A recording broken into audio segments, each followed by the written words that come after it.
mới bình an muôn nhà, yêu thương ấm no, người một nơi cùng nhau trở về sum vầy, tiếng cười khắp muôn nhà, tiếng pháo mới rộn ràng, cùng ngàn câu chúc an lành, chào năm mới thiên thang.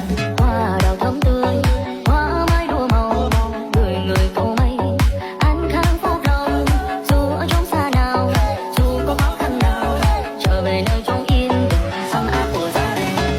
Tết là Tết sum vầy, cầu sum túc mọi nơi cùng đón xuân về và chung muôn nhà đều yên vui cùng ấm no, xóa bỏ những ưu phiền, xóa hết mọi đau buồn, đem yêu thương đến muôn nhà, chào một năm mới yên bình. Bởi vì Tết là Tết sum vầy, cầu sum túc mọi nơi cùng đón xuân về và chung muôn nhà đều yên vui cùng ấm no, xóa bỏ những ưu phiền, xóa hết mọi đau buồn, đem yêu thương đến muôn nhà, chào một năm mới yên bình. Là Tết sum vầy.